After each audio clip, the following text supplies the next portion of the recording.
of Paul Revere's Ride. So yesterday, the version of Paul Revere's Ride we read was in the book, and then what happened, Paul Revere. Okay, we read it in groups, and then we kind of summarized the version together as a class. So we said, like, the first thing that happened was he was told he needs to get ready. Okay, then he went and got the he put the signal. Okay, the two lanterns in the tower, and then he and his friends rode him across the river.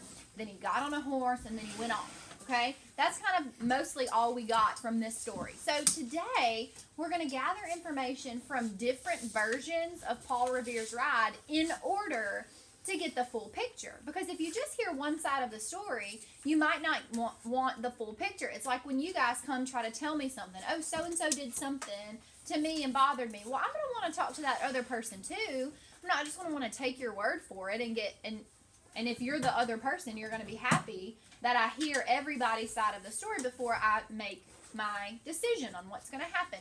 So kind of the same thing when you're researching information.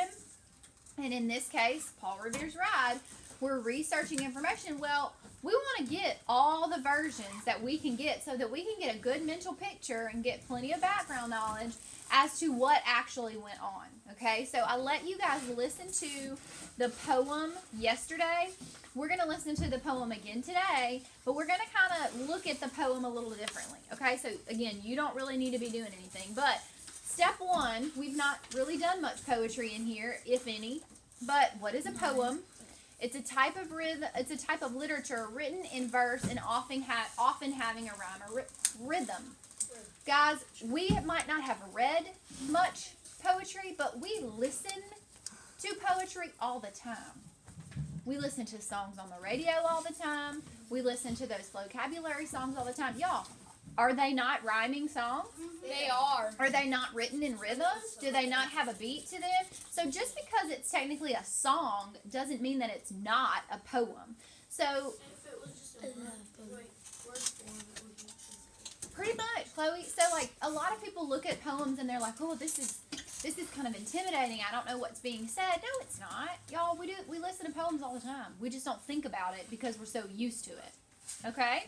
So, I want to show you some things about the poem, and if you look at your paper copy of your poem, you'll notice that it looks like a little different than just a normal passage would look, okay? And it's because the way poems are written. Poems have lines, and they're usually numbered. If you look at your poem in front of you, it's numbered by fives. Adeline, put that up, please. It's numbered by fives.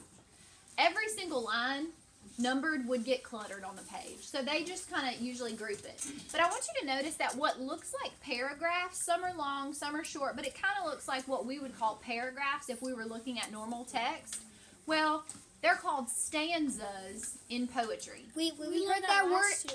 Yeah, we did. Good. Oh, I'm so glad to hear with that. Miss Fowler. Good. Okay, so as you can see, your lines are numbered, but then you also have stanzas. So in a minute when we look at this poem,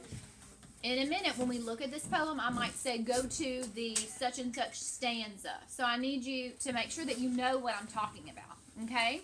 And then the next slide just says, it just talks about making inferences from poetry. So, guys, a lot of times the author in a poem does not clearly state what they're trying to say, okay? A lot of times you have to infer what the poem is really about and what the author wants you to gather from it. The same is true with songs that you hear on the radio. Guys, think about it. How many times do songs have kind of hidden meanings or other messages that the words don't necessarily say all the time? So again, we see poems and we think, oh snap, I have no idea what this poem is trying to say. But You really do. really, it's not so different than what we listen to on the radio almost every day, probably. Okay, so we're going to look at this poem together. What, Chloe? It's because we don't notice it, it's that we're so caught up in the song or whatever. Yeah. But then when you're reading, you're like, you read every single word and you read through it sometimes multiple times. For sure. And then you get and you understand it, but when you're like singing the song or whatever, you don't know because you just like the beat. Right, exactly. And Tuned into it.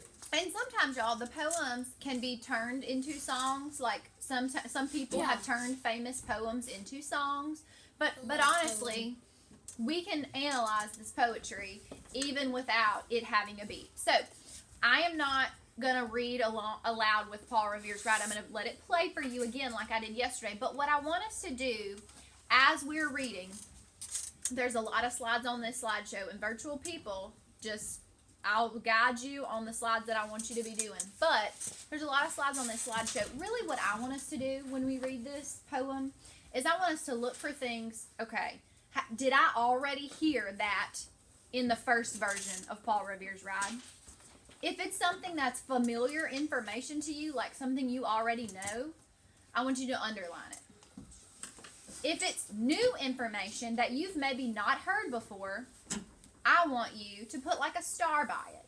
So I want us to think, because eventually at the end, we're going to compare and contrast these versions of Paul Revere's Ride. How are they alike? How are they different? So when you come to some familiar information, I want you to underline that familiar information. Like, oh, I've heard this before in the other story.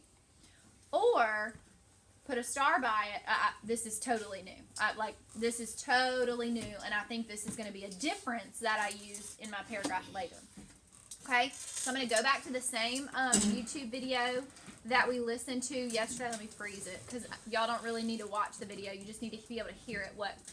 So, is this the second book? Yeah, this is, it's not a book. This is a poem. But this is the second version of Paul Revere's Ride that we're, Which side were we on? So we underline stuff in the poem? Yeah. That's why I gave you a copy of it, so you'd be able to pick out, okay, I've heard this before, this is totally different. So yes, in the poem, So it's kind of like whenever we did the Whippy. yes. We listened to this one on here. We're going to do it again. Yeah, we're going to do it again. Is this the same one though? It's the same one y'all listened to as you were packing up yesterday. Okay? So again, underline it if you've heard it before. Star it if you're like, ooh, I need to know this, but I haven't heard it before. And then we're going to talk about it together in a minute. Emily, what do you need, baby? Oh, can we highlight it? I don't care. 2 different colors. I'm not waiting for you to get them out, though. Revere's Ride by Henry Wadsworth Longfellow. Okay. Listen, my children, and you shall hear of the midnight ride of Paul Revere. On the 18th of April in 75, hardly a man is now alive who remembers that famous day and year. He said to his friend, if the British march by land or sea from the town tonight, hang a lantern aloft in the belfry arch of the North Church Tower as a signal light. 1 if by land and 2 if by sea, and I on the opposite shore will be, ready to ride and spread the alarm through every Middlesex village and farm, for the country folk to be up and to arm. Then he said good night, and with muffled oar silently rowed to the Charlestown shore, just as the moon rose over the bay, where swinging wide at her moorings lay the Somerset, British man of war, a phantom ship, with each mast and spar across the moon like a prison bar, and a huge black hulk that was magnified by its own reflection in the tide. Meanwhile, his friend, through alley and street, wonders and watches with eager ears, till in the silence around him he hears the muster of men at the barrack door, the sound of arms and the tramp of feet, and the measured tread of the grenadiers marching down to their boats on the shore. Then he climbed the tower of the